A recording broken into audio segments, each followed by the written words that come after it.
नमस्कार दोस्तों, स्वागत है आपका इंडियन नॉलेज शो में। और मैं एक लेकर आया एक नई वीडियो आपके लिए। दोस्तों, आप बहुत से डिफेंस चैनल पे आप देख रहे होंगे कि कोई बता रहा है कि F-21 को बिल्कुल नहीं लेगा, कोई कह रहा है कि राफेल जाएगा, कोई बोल रहा है कि ग्रिपेन लेंगे। लेकिन दोस्तों, मैं आपको इस वीडियो में बिल्कुल कंफर्म कर दूंगा, इस बात से आपको संतुष्ट कर दूंगा अपने फैक्ट से कि भारत F-21 ही लेगा। चाहे आप कितने भी आपका टेक्निकल स्पेसिफिकेशन देख ले, कुछ भी देख ले, भले ही वो सबसे पीछे खड़ा हो, लेकिन भारत F-21 के लिए ही जाएगा।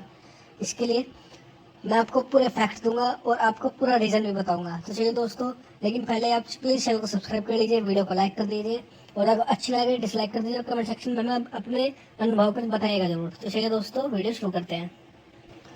तो दोस्तों, आपने बहुत से जो डिफेंस चैनल हैं उन पर देखा होगा कि राफेल एक बहुत ही अच्छा एयरक्राफ्ट है। वो कम से कम 4.5 पीढ़ी का है, जबकि F-21 तो तीसरी चौथी जनरेशन का है। लेकिन दोस्तों, आपको बता दूं कि F-21 भारत सिर्फ इसलिए नहीं ले रहा है कि वो उसे युद्ध में इस्तेमाल करेगा।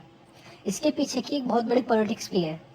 दोस्तों, पहले भारत क्या करता था कि रशिया से अपने ज़्यादातर वेपन खरीदता था, लेकिन क्योंकि भारत के पास अमेरिका ऑप्शन नहीं था और अमेरिका नहीं भारत को अपने वेपन्स देता था। दोस्तों, पहले मैं आपको बता दूं, अगर कोई देश रशिया और अमेरिका से वेपन लेता है तो उनमें डिफरेंस क्या आता है। अगर आपने रशिया से मान भारत में लिया सुखोई 35 MKI, तो वो उसने भारत को भी दिया और चीन को भी दिया। उससे ना तो भारत को कुछ फायदा हुआ, ना कोई एज मिला। हाँ, पाकिस्तान को जरूर एज मिला, लेकिन फ्यूचर में भी इसकी कोई गारंटी नहीं है कि रशिया पाकिस्तान को सुखोई 35 MKI नहीं बेचेगा। इसकी कोई भी गारंटी नहीं है। लेकिन अगर आप कोई भी हथियार अगर अमेरिका से खरीदते हो तो उसका एक प्रॉपर एजेंडा होता है। मैं बताता हूँ कैसे। अगर अमेरिका से आप ये भी साइन करवा सकते हो कि आप अपना हथियार किसी आपके राइवल कंट्री को नहीं बेच सकते, वो इस तरह की डील भी साइन करता है। इसीलिए F-21 का जो थोड़ा सा अपग्रेडेशन किया गया वो इसलिए किया गया ताकि पाकिस्तान से एज रहे F-21 का, जो पाकिस्तान को F-16 बेचे गए उससे। दूसरी बात, अगर भारत F-21 खरीदता है तो उसका सबसे बड़ा जो फायदा होगा वो ये होगा कि चाइना के पास F-21 या अमेरिकन कोई भी टेक्नोलॉजी नहीं होगी, उसका काट नहीं होगा। रही बात हम पाकिस्तान को देखकर भारत अब तैयारी नहीं कर रहा है। पाकिस्तान अब भारत की तैयारियां हैं चाइना को देखकर। हम चाइना को लेकर तैयारी अपनी कर रहे हैं, पाकिस्तान को लेकर नहीं कर रहे हैं, क्योंकि पाकिस्तान से हम वैसे ही बहुत ज़्यादा एडवांस हैं। सिर्फ एक ही F-16 आ जाए या मान लिया राफेल आ जाएगा, इसी से नहीं, भारत के पास और भी बहुत अच्छे अच्छे हथियार हैं। हमारे बैलिस्टिक मिसाइल प्रोग्राम एशिया में चाइना की टक्कर का है और कुछ मामले में चाइना से ऊपर भी है। हमारा बैलिस्टिक के साथ साथ ही अन्य प्रोग्राम से मिसाइल्स में लेकर। तो जो ये बात कही जा रही है कि राफेल को लेने का एक और मैं कारण, दूसरा कारण बता दूं, वह है राजनीतिक कारण। देखिए, अगर आप सपोज करें कि मोदी गवर्नमेंट रिपीट होती है तो क्या होगा। क्या आप इतने एलिगेशंस जो हुए हैं इसके बावजूद क्या इंडियन गवर्नमेंट राफेल की तरफ दोबारा जाएगी।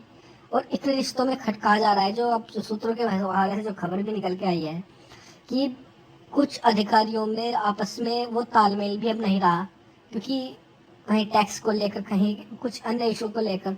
अगर भारत फ्रांस के साथ जाएगा तो जो प्रक्रिया है वो और ज़्यादा विवादों में चली जाएगी। और वही बात, अगर मान लिया सपोज कीजिए मोदी गवर्नमेंट नहीं रिपीट होती है, मान लिया कांग्रेस रिपीट होती है, तो कांग्रेस भी नहीं खरीद पाएगी। लोग कहेंगे कि आपने राफेल के ऊपर इतने सवाल उठाए, आप फिर राफेल खरीद रहे हैं। तो इसलिए भी ये एक कारण हो सकता है।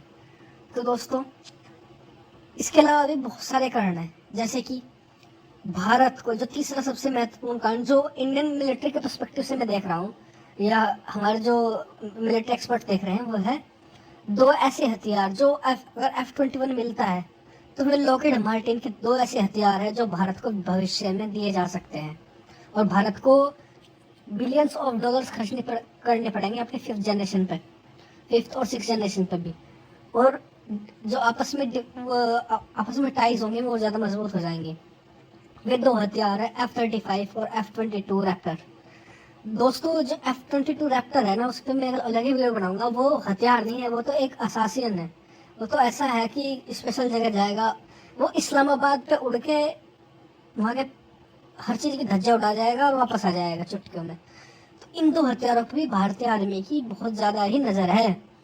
तो और इसके अलावा भी जो लॉकहीड मार्टिन है बहुत ज़्यादा उस पर वो उसका बजट बहुत बड़ा है। वो सालाना बहुत पैसा खर्च करते हैं रिसर्च डेवलपमेंट पर, अलग अलग हथियार बनाते हैं। अब उसका B2 बॉम्बर ही ले लो, उसे बनाने में उसने 400 से 500 बिलियन डॉलर खर्च कर दिए, B2 बॉम्बर को और रैप्टर को भी। अब देख लिए बड़े चाइना की आर्मी का बजट नहीं इतना, चाइना की आर्मी का बजट 150 से 250 करोड़ के बीच है, इतने में खर्च करते हैं। तो और वो बहुत ही बड़ी कंपनी है, वर्ल्ड की नंबर 1 कंपनी है लॉकहीड मार्टिन। उसका जो उससे भारत को रिसर्च पेपर मिलने में भी बहुत मदद हो सकती है अगर भारत लॉकहीड मार्टिन से हथियार खरीदता है। और आगे भी भारत को बहुत मदद होगी अपने तेजस 2 को डेवलप करने में। हालांकि खबर ये भी निकल कर आई है कि जो जनरल इलेक्ट्रिशियन कंपनी है, जो US कंपनी है, वो तेजस के लिए एक नया ही बिल्कुल एडवांस इंजन भी बना रही है। और मैं बता दूं कि जनरल इलेक्ट्रिक के अंदर इसके आपके जो लॉकहीड मार्टिन के भी कुछ शेयर्स हैं। तो ये इंटरनल पॉलिटिक्स यही कहती है कि भारत F-21 के लिए ही जाएगा।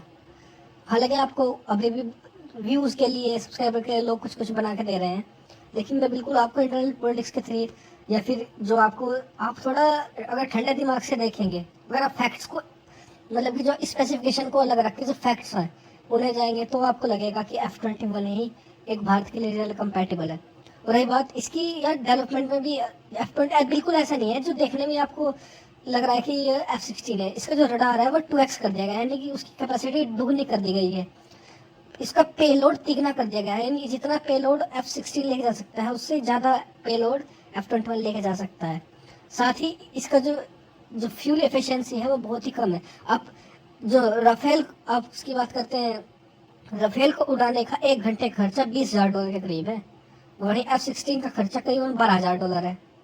तो आप समझ सकते हो, ऐसा नहीं है कि खराब प्लेन है, बहुत अच्छा प्लेन है और सालों तक अपनी इसने जो एक प्रतिष्ठा है वो बनाए रखी है। तो दोस्तों इस वीडियो में इतना ही। मैं ऐसी अच्छी अच्छी वीडियो आपके लिए लेता रहूँगा। प्लीज़ चैनल को सब्सक्राइब कीजिए, हिंदी नॉलेज शो चैनल, और इसे लाइक कीजिए, वीडियो को नहीं पसंद आए डिसलाइक कीजिए, और आप कुछ डिस्कशन करना हो मेरे साथ कमेंट सेक्शन में आप कर सकते हैं। Thank you very much for watching our video. Thank